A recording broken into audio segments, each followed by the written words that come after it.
So welcome to this webcast that is being broadcasted from Mölndal today. If we start with the shipping market overall, I mean, we are still in positive territory and we are sort of 17% over a 10-year average. But we see now this is turning and that, for instance, is seen in charter rates then. So what people have to pay essentially to get their goods onto ship.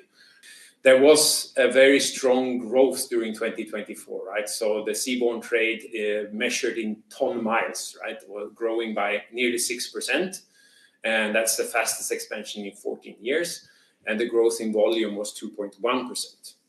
And of course, you could say the trade miles or the ton miles growth to some extent is, of course, reflecting that ships had to divert and take a longer route, etc., during last year's.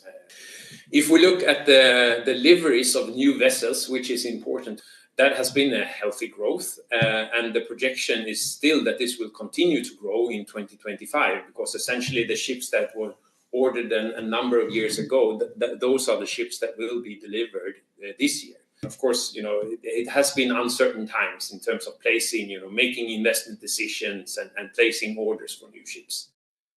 Talking about sort of the fundamentals then of the global fleet, I mean, the age profile and sort of this fuel transition that we are in is really expected to drive significant fleet renewal over time, right? And we see today then, if you look in deadweight ton again, that about 42% of the order book now is alternative fuel capable, meaning then that you could use more sustainable fuels, although the majority of those ships are LNG powered, and so liquefied natural gas, which is of course not a green fuel in itself, but it has a lower CO2 emission profile than classic bunker fuels. Also, we saw a landmark meeting happening here in April in the IMO, in this MEPC group, where they actually then made an agreement on emission regulations more globally, and also then assigned the price to the emissions of CO2, which is quite positive, you could say, for the long-term energy transition. It's something that is needed to sort of level the playing field, right? Up until now, it has really been Europe taking the lead and going ahead and implementing that, for instance, the EU ETS, but also the Fuel EU maritime legislation that is coming into force this year, which is essentially mandating use of more renewable fuels going forward, right? And this is a step in that direction also for the global fleet then.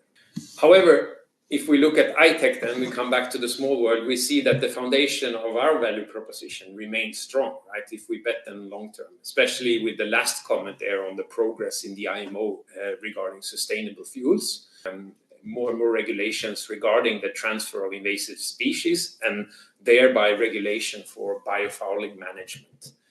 And of course, also the emissions to water, right? So what type of coating solutions that you're using and how that affects the marine life is increasingly in focus going forward. So this remains really strong, and sort of with an aging ship fleet and a desire to transition to more green fuels, which are more expensive, definitely having a clean hull is increasingly important.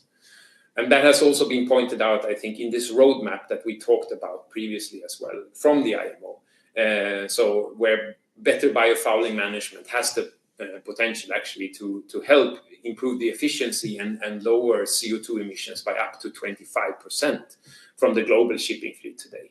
And we see a number of initiatives in that sort of direction as well, right? With the energy efficiency indexes, etc., and the carbon intensity indexes sort of being put into play and also being developed then going forward. So a very clear path for the IMO and for global shipping so far, and some good progress as well during Q1 this year.